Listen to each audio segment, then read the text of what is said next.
नमस्कार। भारतदशई शुभ दीपावली और महान छठ पर्व के शुभ अवसर पर आप सबके तहे दिल से शुभकामना देत बाटी। हम आप सबके छोट भाई वायरा जी अपन ES प्रेजेंट चैनल में स्वागत करत बाटी।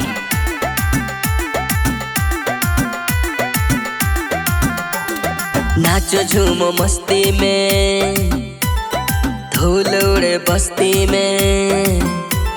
नाच झूमो मस्ती में, धूल उड़े बस्ती में। लाल टीका लगा के लीला रे, हरियर जौ के सिंगार कहिला। दसई के उपलक्ष्य में भाई कमर हिला के डांस कहिला। दसई के उपलक्ष्य में भाई कमर हिला के डांस कहिला।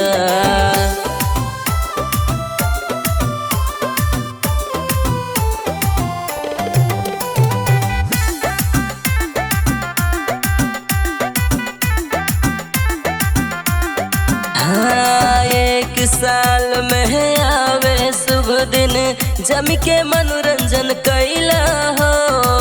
चारों ओर छिड़ल खुशी के माहौल, रिश्ता नाता बोलाइला हो। गगनवा में उमंग छा गइल बा, खुशहाली घर घर आ गइल बा। शीतल लहगला पिपरा के छैया, बैठ के तनी आराम कैला। दसई के उपलक्ष्य में भाई कमर हिला के डांस कहिला।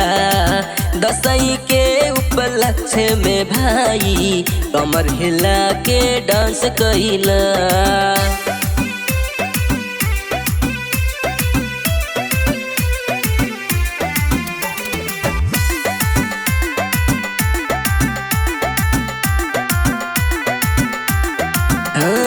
स्वर्ग से सुंदर नेपाल के धरती, जहाँ रहे सब एकजुट हो। निक लगेला भेष और भूषा, बाट के रहे सब सुख दुख हो।